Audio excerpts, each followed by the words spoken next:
from the All Indiana Podcast Network. It's time for real conversation about the real issues that affect our communities. Poverty, education, equality, and more. This is Real Talk. Real Talk with Rev Charles Harrison.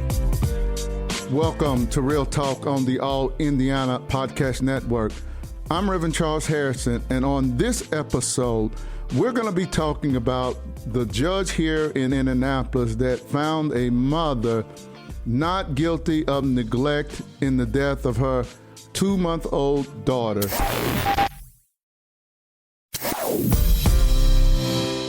Welcome to Real Talk on the All Indiana Podcast Network, and this is Rev Charles Harrison today.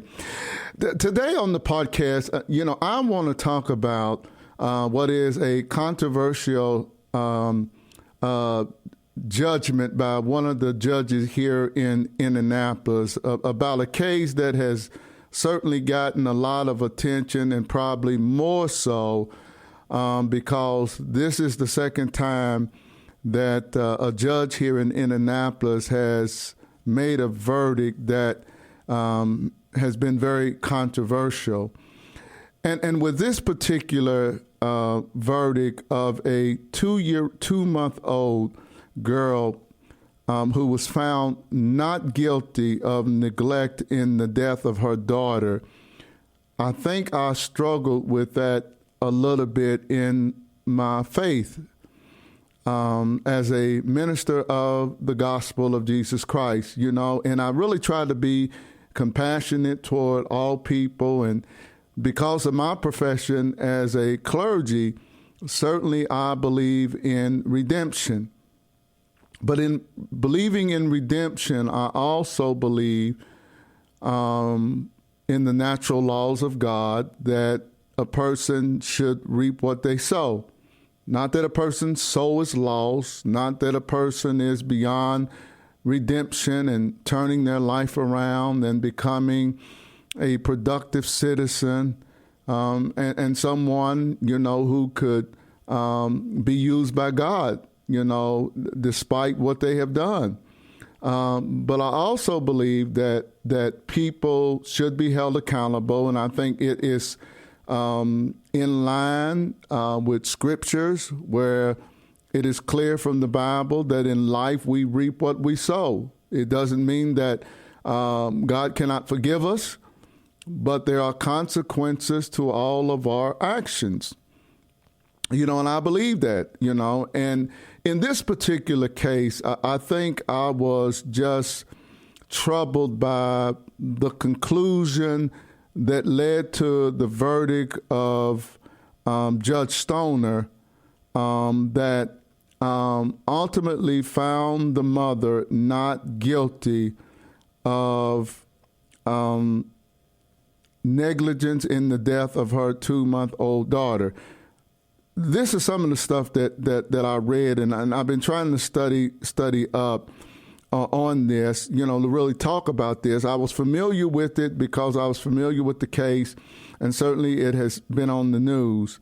And let me read a little bit for you. 5 months, after basically the death of Daisha Lacey's 2-month-old daughter, she was charged with causing her child's death. And this is part of the court records. The court records show that the mother gave a lengthy confession in which she tearfully admitted to smothering her daughter in the couch cushion because she was high on meth and wanted the child to stop crying and be quiet so that she could get some sleep. Now listen to that. Listen to that. The mother admitted in a tearful confession that she was high on meth and she wanted her daughter to stop crying and be quiet so she could get some sleep. So what she admitted to was smothering her daughter, 2-month-old, in the couch cushions.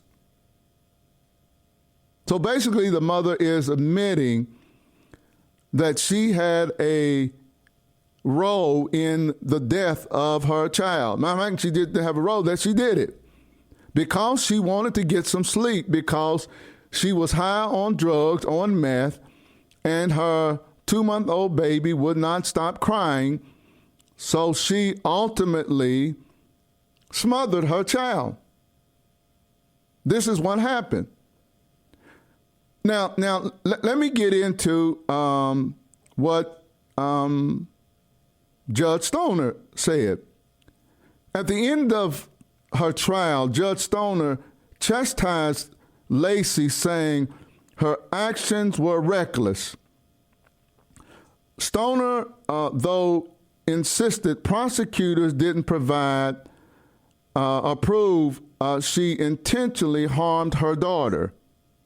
Stoner told prosecutors they charged the suspect with the wrong crime. Now, I'm not a lawyer. I'm not a judge. But if the mother admitted in her testimony to law enforcement that she was high on meth, she wanted to get some sleep, but her daughter, Alona Lacey, 2 months old, would not stop crying, so she smothered her child in the couch cushions. Now, how is she not responsible for the death of her child?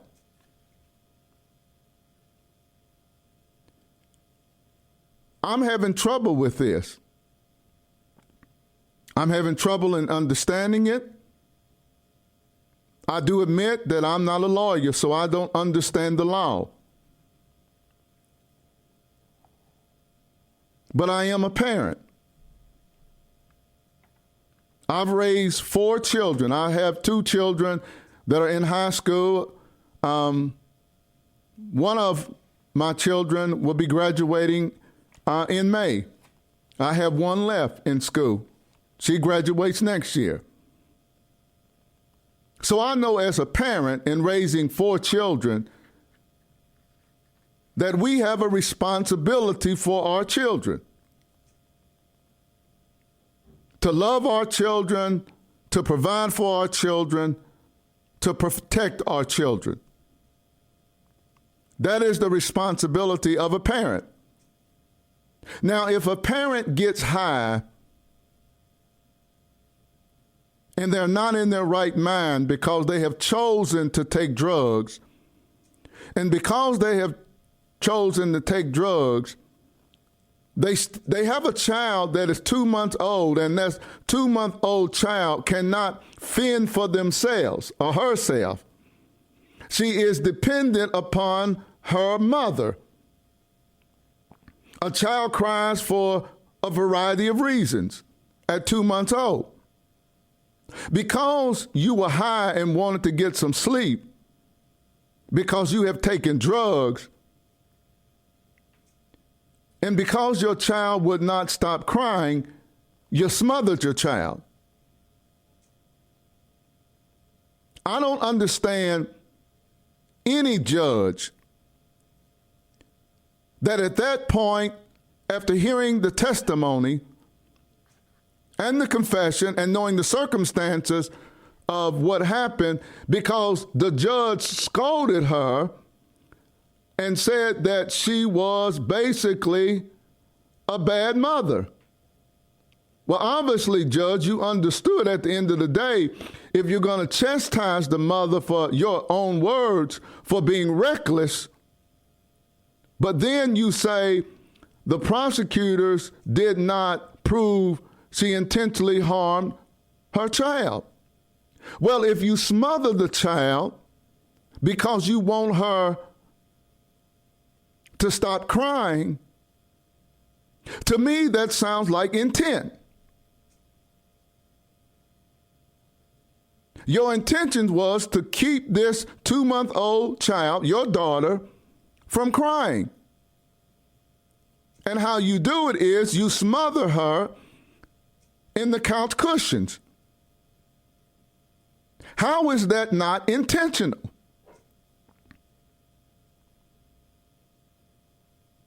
You are a grown woman. You are a grown adult. You know that if you put something over the mouth and the nose of anybody of any age, after a certain period of time, if they cannot breathe, it's going to cause them to die. Now, how is that not intentional?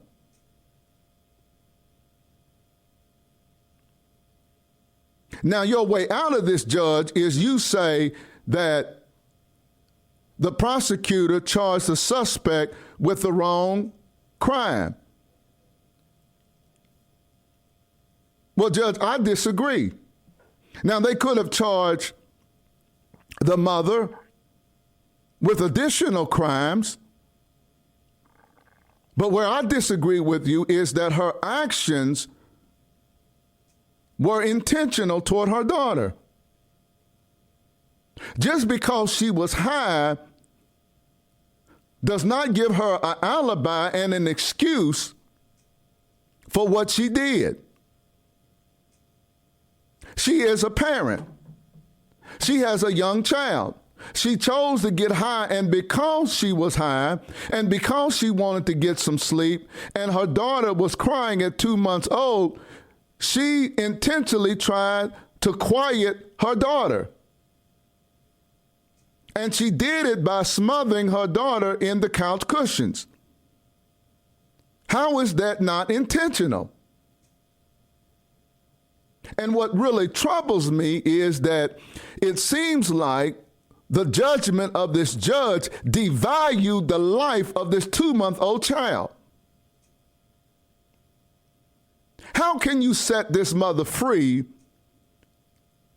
who obviously has a drug addiction problem, allow her back out in the streets with the potential of her having more children doing the same thing? And there is no accountability or justice for her 2-month-old daughter. She's now dead. Now, Judge, whose responsibility is that? If we cannot depend on the judicial system to provide justice and accountability for people committing murder or committing a violent crime, then where can we go for justice? Who is now advocating for Alona Lacey, this 2-month-old child who is now dead? Judge, as a community, as a society, we depend on people like you to provide justice and accountability for the actions of people who commit a violent crime. It doesn't matter whether or not this mother was high on meth.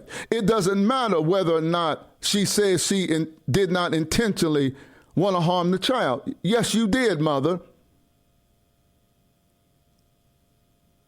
Because you understand that if you put something over the mouth of anyone and nose, depending on how long they can hold their breath or go without oxygen, they're going to die. You chose to get high as a mother of a 2-month-old. And I think I heard or read that there was another child in the house. Your responsibility, mother, is to your children. You put your own needs and addiction above your children. Because of that, your 2-year-old daughter is now dead because of your actions. And we have a judge, after hearing the evidence, concluded that there was not enough evidence to convict the mother of neglect in the death of her 2-month-old child. Well then, Judge, how do you define neglect? It seems like to me this mother neglected her responsibility of being a protector of her child. That 2-month-old child cannot protect themselves, cannot provide for themselves, cannot look out for themselves. That is the responsibility of the parent. She neglected her responsibility to protect her child. And because of that, her child is now dead. And when she admitted she smothered her daughter in the couch cushions because she was high on meth and she wanted the child to stop crying and be quiet so she can sleep, how do you come up with any other conclusion or verdict than she's guilty? Let's not play these games. If you're going to chastise the mother judge for being reckless, how can you conclude based on the testimony that the prosecutors didn't prove she intentionally harmed her daughter by putting a pillow over her head and smothering her? Is that not intent to harm her daughter? What more proof do you need? How can you say that the prosecutors charged her with the wrong crime when the fact that she smothered her daughter, she intended to harm her because she wanted her to stop crying so that she could sleep? This is the problem today in our society and in many of our urban cities. There is no longer any accountability for these crimes that lead to people being violently injured or killed.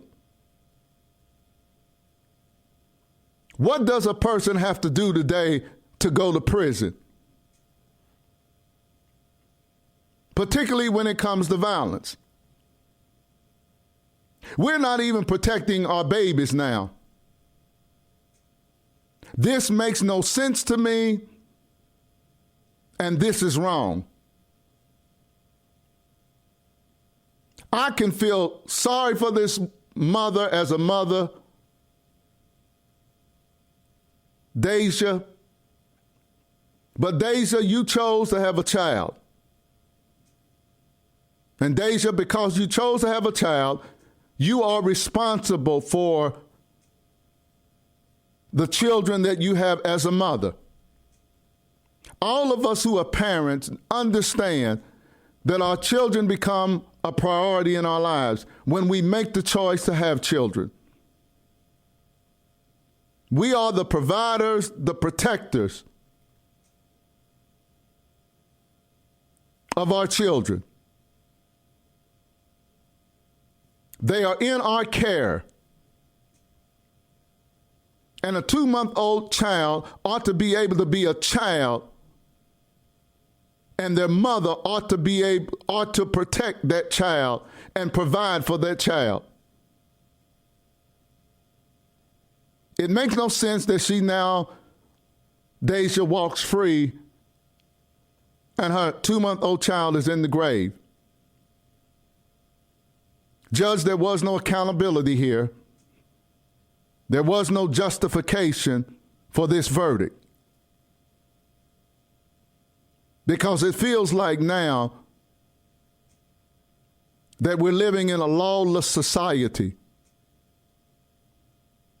And breaking the law means nothing. And I'm not just talking about some of these petty nonviolent crimes. I'm talking about what upsets me is these violent crimes against other human beings, and there is no accountability. And what troubles me more is that when children are involved, this is a helpless 2-month-old baby girl. She was helpless. She depended on her mother. And obviously she was crying for a reason. Mom, because you were so high and sleepy, you neglected your responsibilities as a mother. And because you neglected your responsibilities as a mother, it led to the death of your daughter. Judge, you cannot come up with any kind of verdict that acquits this mother, but you did. I think that was a neglect of your responsibility as a judge. This is troubling. Because what it says to me, you scold the mother, but you didn't hold her accountable. Scolding the mother or chastising the mother means nothing if you don't hold the mother accountable for the death of her 2-month-old child. Scolding her lets me know that you believe that she's responsible. But some will say, well, she can be responsible but not break the law. She did break the law. She killed her baby girl by smothering her in the couch and admitting that to law enforcement. It's a part of the record. Now you can get on the stand or get people to come on through your lawyers and say, well, no, she didn't say that. No, they know why this baby died. This child was smothered. And she was smothered by her mother. And now her mother is free. No accountability. There's no deterrent there. And what if she has another child and gets high and does the same thing? Then who's responsible for that? Judge, does this not fall on you because of your verdict? And what does it say to the broader community now when it comes to this verdict? What upsets many of us out here who are working every day to end violent crime, it's hard to do it. It's hard to convince people not to do violence and to stand with us against violence when they continually see no accountability. This is deflating to our efforts. When we constantly tell people to trust the judicial system, not to handle things on their own, not to be their own judge and jury in the streets,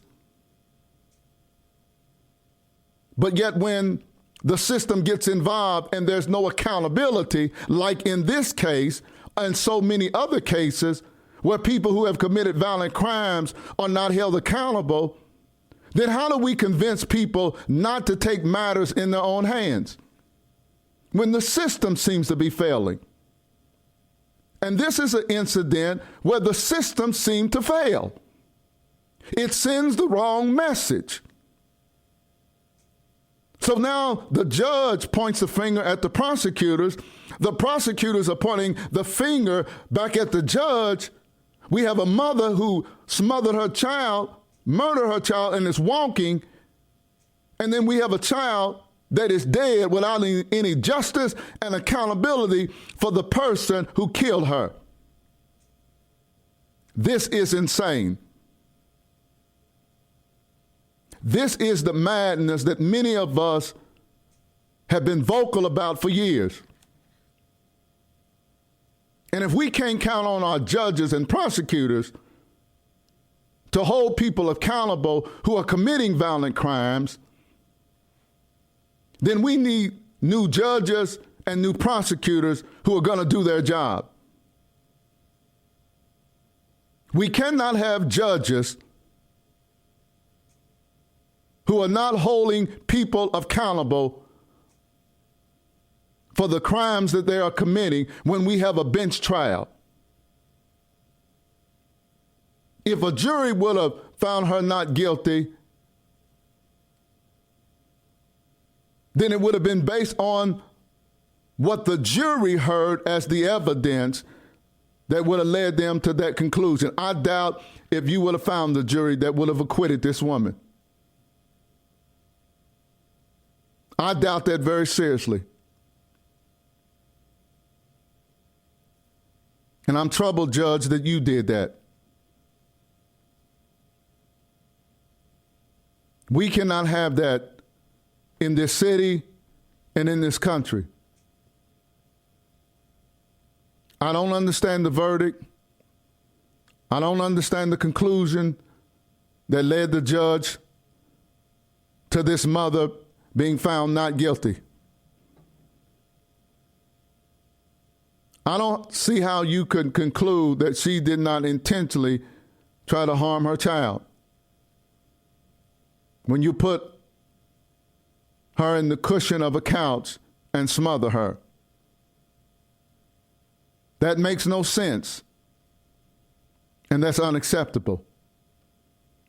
To the residents of Indianapolis, we have to find ways to hold judges and prosecutors accountable. We're not going to play this game where y'all blame each other for a verdict that has outraged the community. The community is outraged about this verdict. And you cannot hide behind blaming each other. Prosecutor Mears and Judge Stoner, you are both in charge. A 2-month-old baby girl is dead. And there is no justice or accountability for her death. That is a sad commentary. And that is unacceptable. Thank you so much for listening to Real Talk today with Reverend Charles Harrison. I try to bring you every week real talk about real issues that affect our community here in Indianapolis and across the country. If you enjoy listening to me, because I try to be real, I don't try to play politics with the issues. I try to come from my heart and give my perspective. But if you enjoy this podcast, be sure to subscribe to this podcast and share it on Facebook and Twitter and other social media sites. I hope you will do that because I try to give a moderate viewpoint of things that are happening across the country in Indianapolis. And I try to do it not just as a clergy person, but as someone who considers myself a moderate and an independent-minded person. I try to stand for what is right and against what is wrong. And if I'm wrong, I'm open to being corrected. But I try to speak from wisdom and about what's right. So thank you so much for joining me. Let people know about this podcast today as I gave my commentary on the verdict by Judge Stoner about Daisha, the mother of the 2-month-old Alona, who was smothered and killed, but she was found not guilty. I think that is an appalling verdict, and I think we ought to hold someone accountable for this miscarriage of justice. This is Rev Harrison. Peace. This is Real Talk with Reverend Charles Harrison. Be sure to like and subscribe to this podcast. And be sure to check out other great podcasts on the All Indiana Podcast Network. Online now at allindianapodcast.com.